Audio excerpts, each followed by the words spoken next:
Welcome to the Sound of Movement podcast. Today we are going to be revealing what's better than a coach in our wrap up for our program design series. This has been a very, very fun series and we are looking forward to bringing this one in for a landing. Buckle up.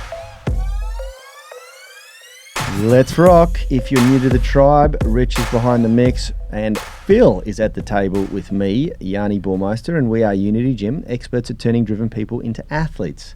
This episode is brought to you by the Unify Movement System, the only online program effectively balancing strength, flexibility and fitness so you can unleash your inner athlete. Get daily coaching by us, plus our epic Foundations Prep program and revolutionary structural balance blueprint to create your ideal program and optimize your performance.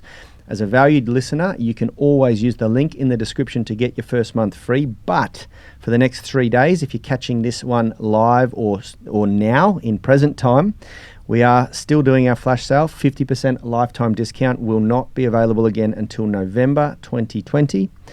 Now, before we get started, big warm welcome. If you are on the live stream in the UMS Movement Mastermind Facebook group, leave a comment and we'll send you back some love. Remember, anyone can join that group and interact with us live here. See Phil's wonderful hairstyles. Now, lastly, shout out to our YouTube athletes catching the replay. Hit the like button and support the channel and subscribe if you like what you see. As I said earlier, I am joined by Phil White from ADPT Physio and, of course, Richie. How are you guys? Very well. Yep, have a particularly wild hairstyle today, so definitely tune in before I get it cut, people. It needs a cut. He's got that wave. Yeah. He's got that wave happening. So today we're gonna we're actually, this is the final episode of our 9-week podcast series that we cycle through, where we talk about the most fundamental key things. It's constantly iterating and being updated, but you know, there is only so much that we want you guys to focus on. Too much is just overwhelm, and when we're not interviewing amazing guests during COVID-19 where no one can travel, we are educating, and we're going to give a bit of a recap today, because this is essentially why we really feel it's important to get a coach. And earlier in this series, I shared how much damage we caused our business without a business coach, without someone guiding us through the perils of launching a startup company. Now Nilesh and Phil are somewhat working with us to launch. Yeah, and just hearing all the mistakes you made and be like, all right, don't do that. That's right, exactly. And there are a few things in life. Phil and I were having a bit of a discussion off camera before this about, you know, the fact that in most of life you can kind of just figure things out on the fly, but there are a few things in life where it can really cause a lot of problems. What was what you said? You said that there were the opportunity cost. Opportunity cost, you know. Yeah. An opportunity cost, you know, you got to weigh up risk versus reward. And there's two areas where I think it's really important to get the right guidance from the get. That is with your body, because your body is your body. It's the only body you get. And although it has a great ability to heal itself, there is only so much punishment it will withstand before something really just says, no, I'm done. That's it. I've had enough. And a good example of that is skydiving. I would never suggest someone go skydiving without the help of a good coach or a mentor. Solid advice here. Yeah. Packing your own parachute, things like that. You only get one chance to get that wrong usually. And so training is one area, like mucking around with your body. I really do believe that having a good coach is a great, really important, probably critical step. Yeah, and just to be clear about like what the opportunity cost, you know, if you haven't had that term before, but basically like you've got a certain amount of, time in your life. And thinking about my ultimate frisbee journey, where I played for 11 years, I spent like just so many years playing as many games as I could, which was good. Like it developed my skills, my game awareness and everything. But my fitness, and if you can call it a strength and conditioning strategy, was just run 5Ks as fast as I can, like as many times a week I could fit in around games. And so I kind of spent 11 years playing ultimate frisbee, and at the end of it I stopped playing because I was so injured, and I had, you know, just so many niggles that I could never quite get up and ready to play. And this was kind of as I was just starting my physio degree.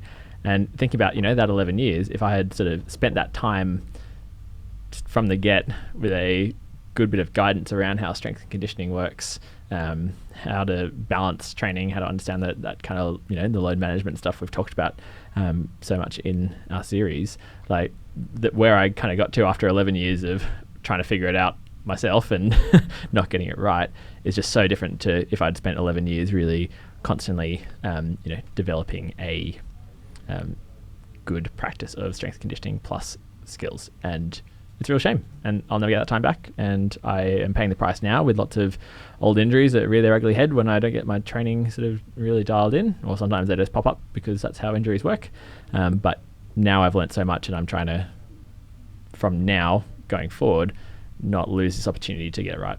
100%. I mean, look, if I knew the concepts of load management and micro and macro loading and all the things, the principles that we talk about, I think I'd be in a much better state, and I'm a bit of a trial and error type person. My body is the result of a trial and error methodology. Trial and error temple. I sit here right now with a spasm in my left lumbar erector that is like so uncomfortable to sit through.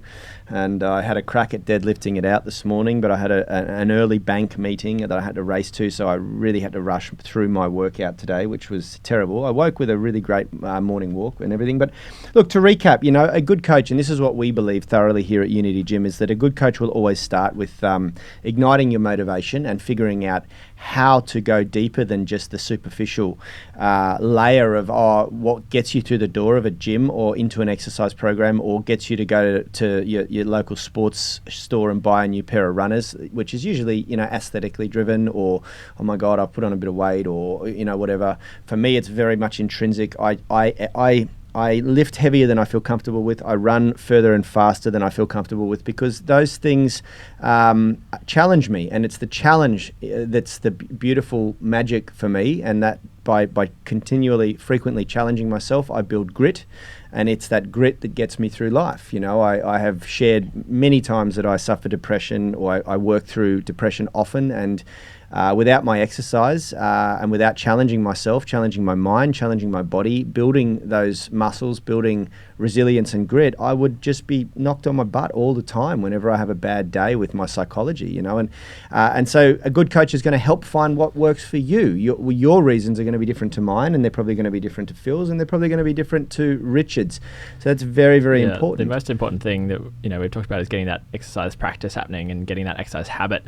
And if you don't have the mindset kind of in place, then that's not going to stick. And then the second part about having goals is, you've got to know where you're aiming before you shoot. And if your goals and your mindset line up in a really nice way, like I have my expression of, fitness and strength is through playing beach volleyball and surfing, and, doing fun things like a triathlon on the weekend. Just like, I want to be able to just go out and do anything I want to do, and that's what keeps me really engaged in my training. Whereas someone like Rad, who's got very specific movement goals, like that is not the same. And it's okay to have different mindset and motivation to what we have here. It's just about figuring out what yours is and where you're going. And I think I had a really good example of this with a client who came in earlier in the week, a patient who came in, and he was doing so much training 7 days a week, doing about 5 hours or 6 hours of high intensity interval training a week. Part of that was squash, part of that was then with a personal trainer, and then going to Barry's boot camp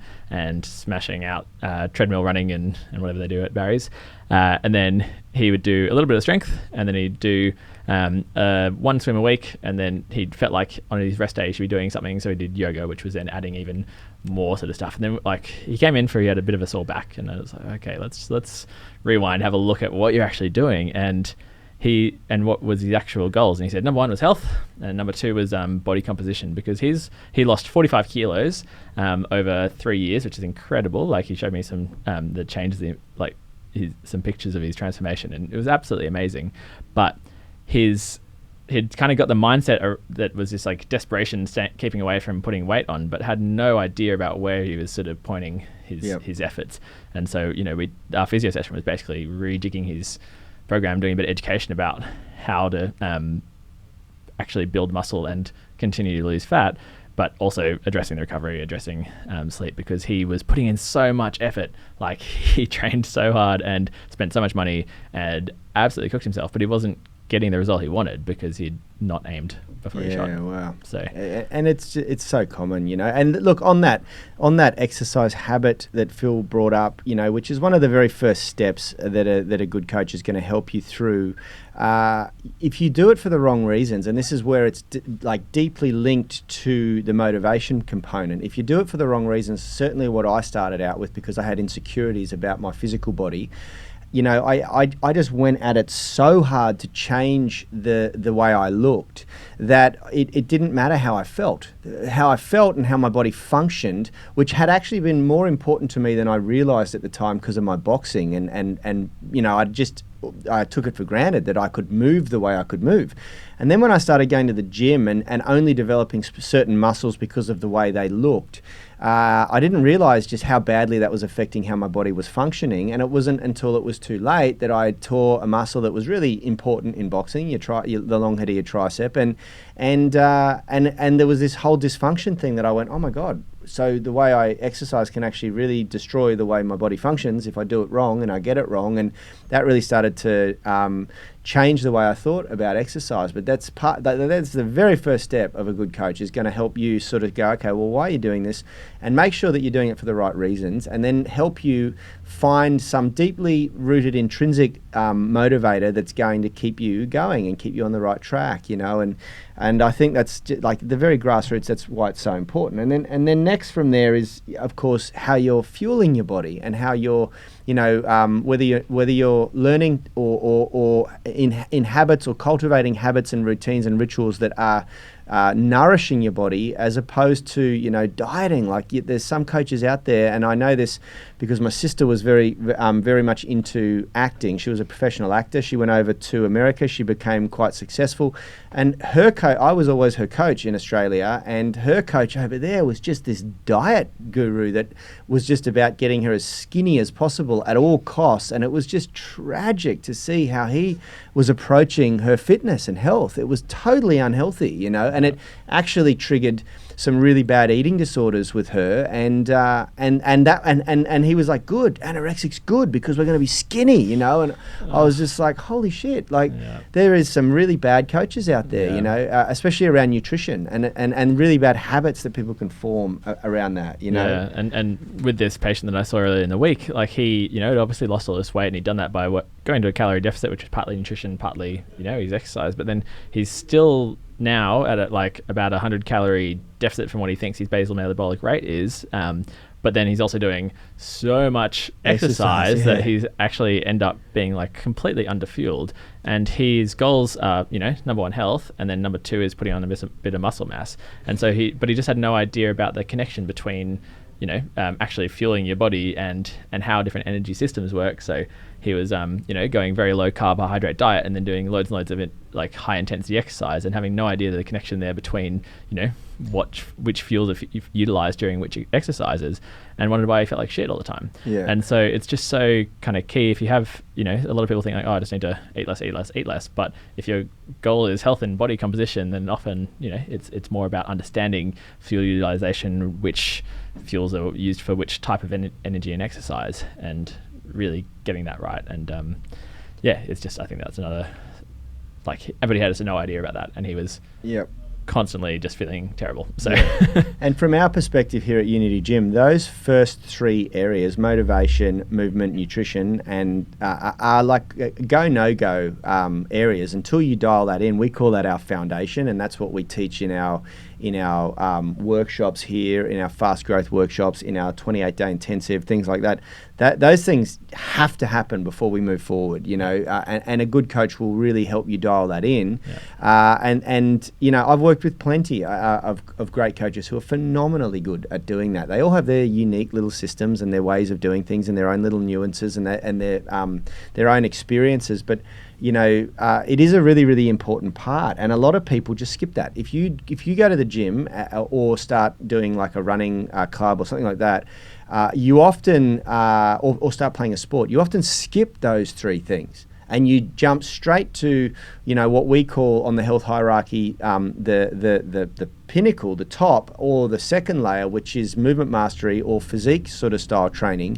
And those things really come as a side effect to getting the first three dialed in, motivation, exercise habit, and nutrition habits. That builds the base of your pyramid, your health hierarchy, and then from there, only then you can really dial in an amazing physique, an impressive, and we call it an efficient physique, a really good lean body mass, so that your body is not carrying excess weight that it's not using, And then from there, movement mastery, where you start to really nail skills, become great at a sport, become athletic, become really strong, flexible, whatever it is that you're trying to achieve, Exactly, because you can train like a bodybuilder. You can jump in and, do perfect technique, whatever's, and you can jump on machines and do supersets and all this fancy stuff. But if you haven't got those first things dialed in, then you're not going to be training for long, because you haven't got like your motivation dialed in, you haven't got your exercise habit built in, you're not feeling it. So if you're not getting any of that right, even if you do exactly the same, workout that Arnie does a couple of times for a few months until you hurt yourself, like you're not going to look like Arnie. That's exactly right. So. Yeah, and then from there we dive into sort of our more intermediate area, where the next three big things that we work with, and this is what I think most good coaches will start to do, is to develop balance in the body. So we want to make sure that the way we're exercising and the way we're working out and the routines we're doing and the program design that we're working under is going to balance strength, flexibility, and fitness, because without any of those three attributes, you're really, really missing out on what the body is meant to be able to do. I'm a firm believer that there's no point being super strong if you can't walk up a flight of stairs without almost having a heart attack. And I know a lot of people who fall into that category, good friends of mine who sacrifice a lot of their fitness to compete in high-level powerlifting, for example, and that can become really problematic. It's not a good way to live long term. It's okay to maybe have a crack at that short term, but long term it always results in problems. And it's the same with bodybuilders. There's a lot of stories of great bodybuilders who drop dead in their 30s because they really neglect their cardiovascular systems and do all sorts of damage there. So you got to be strong, flexible, athletic. A good coach is going to help you balance that.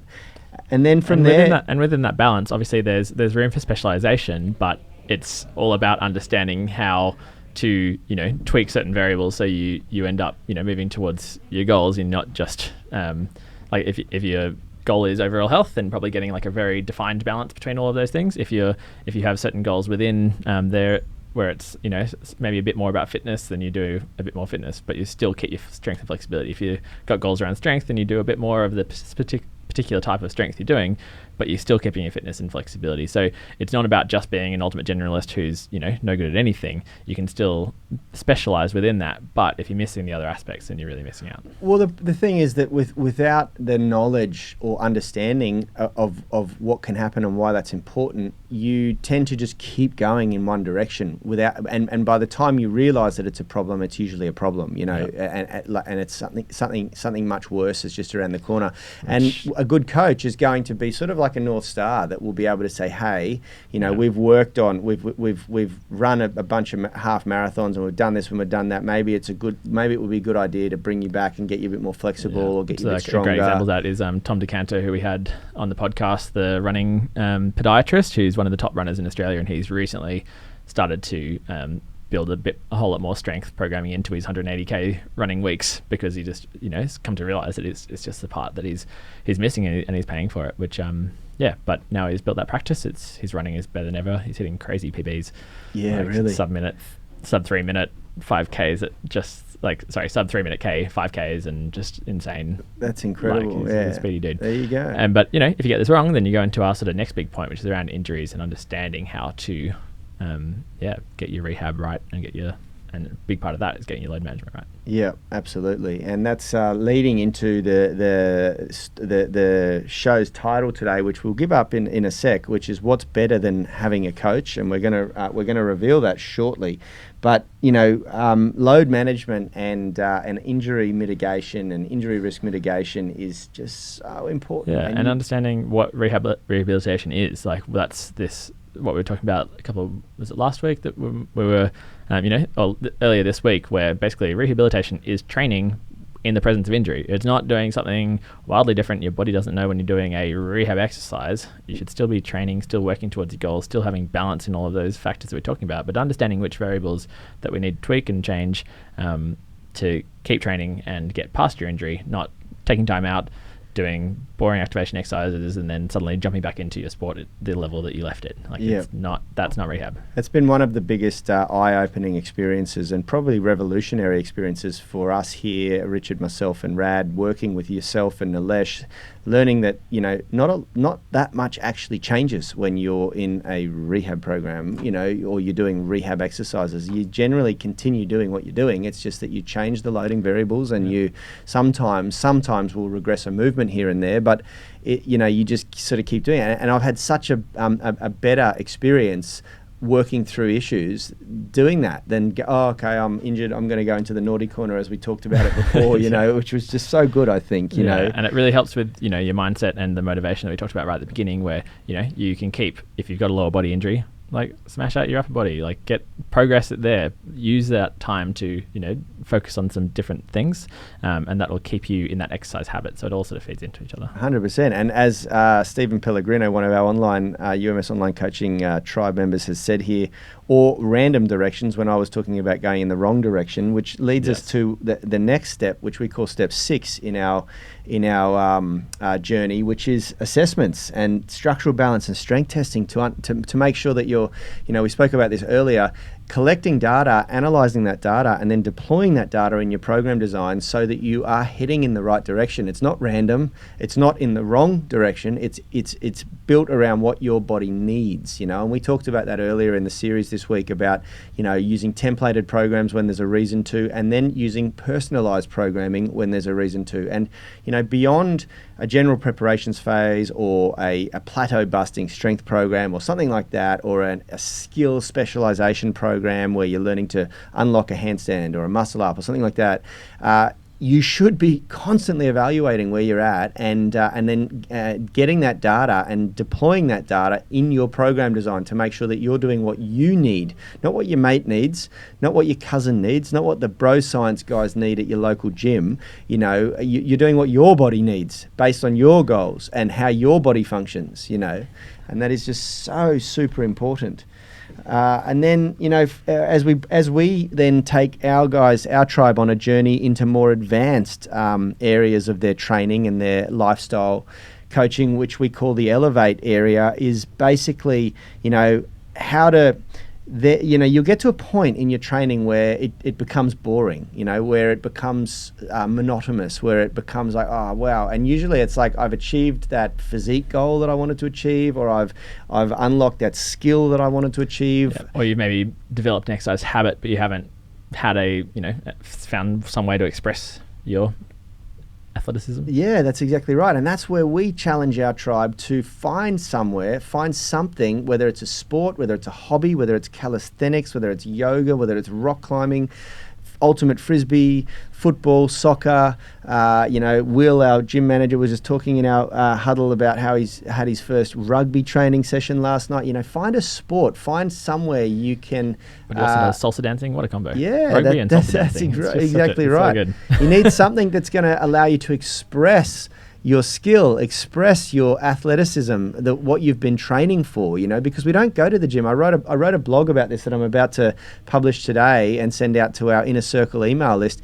You don't go to the gym to get good at gym. You go to the gym to build resilience, to challenge yourself, to become better as a human being, to have fun. To have fun, yeah. Exactly. And unleash your inner athlete. And that's why we talk about, athletic development as that 7th step in the journey, because it's just, you'll get to a point where it is worthwhile becoming an athlete, becoming someone who can go out and demonstrate their athleticism outside of the gym, and then finally, really understanding training psychology and training and reevaluating again at that point why you're training and making sure that it is for the right reasons and that you're doing it in a way that's not punishing your body. You don't train to be. So often we see people beating up the body that they dislike to try and achieve the body that they think they're going to like.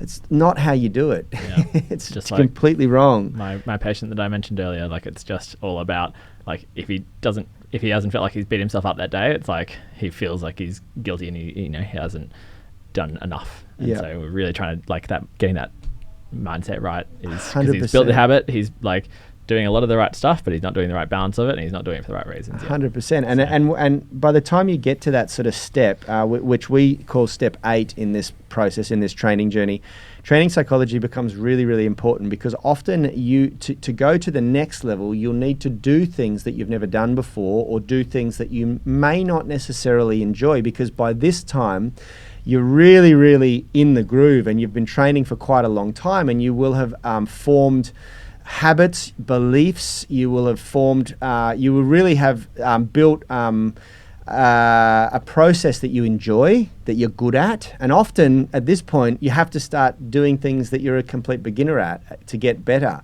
And that can really challenge your ego, and that's why having a coach guide you through these deeper training psychologies is really, really important. And someone who's qualified to do that, most importantly. And I think it's really important to realize here that you don't always, you don't have to choose one thing and then just achieve absolute mastery of it. You get to a point where there's real diminishing returns, and there's nothing wrong with stopping that and trying something else. And I know that kind of rubs, a lot of people are like, no, you must just keep just keep doing it, and being a beginner in something is bad. But being a beginner is when you learn the most. You get so much growth, and that bleeds over into everything else you do.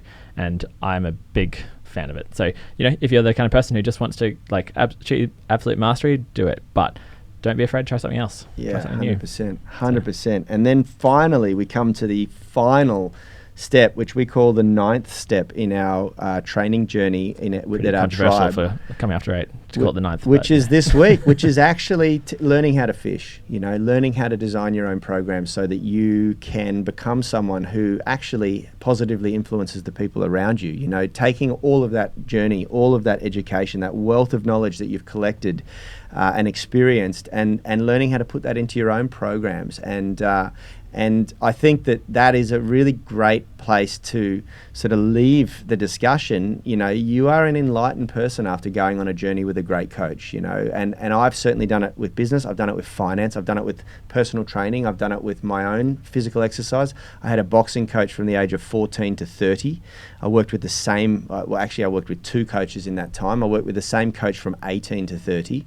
And he became almost like a father figure for me, and I know Rad had a similar experience. I know that Phil's had a similar experience. Richard has probably had a similar experience, and it's super, super important. Now, what's better than having one coach? What's better, Yanni?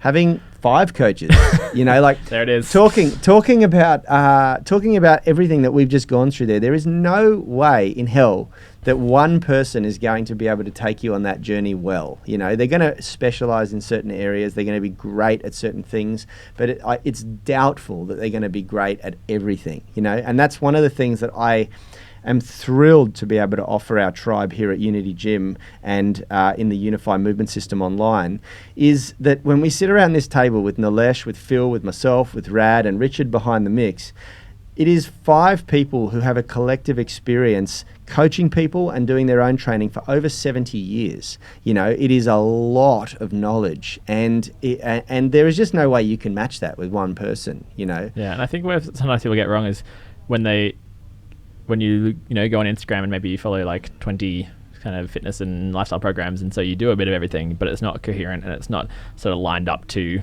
actually achieve the goals you want. It's some people who you follow a couple of people who are really good bodybuilders and they look amazing, and then you do follow a few powerlifters and you're like, oh, but I want to do that, and then you see some runners and you're like, oh, but I want to do that, and which is totally fine, but having some guidance that is coherent. Congruency. Yeah, 100%. Absolutely. And yeah, I think with these sort of main 9 steps, it really does kind of take you on that journey, teaches you what you need to know, and maybe we should like write a book about it or something.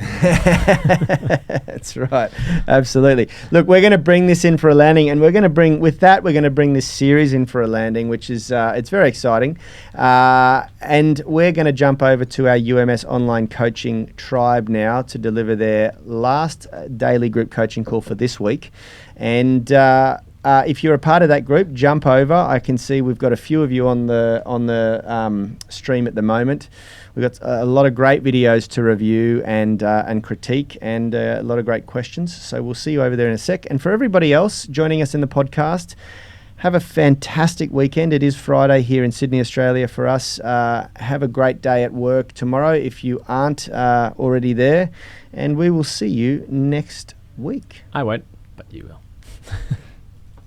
Health is about performance, not just body image. You better be willing to accept what you're going to have to do to get there.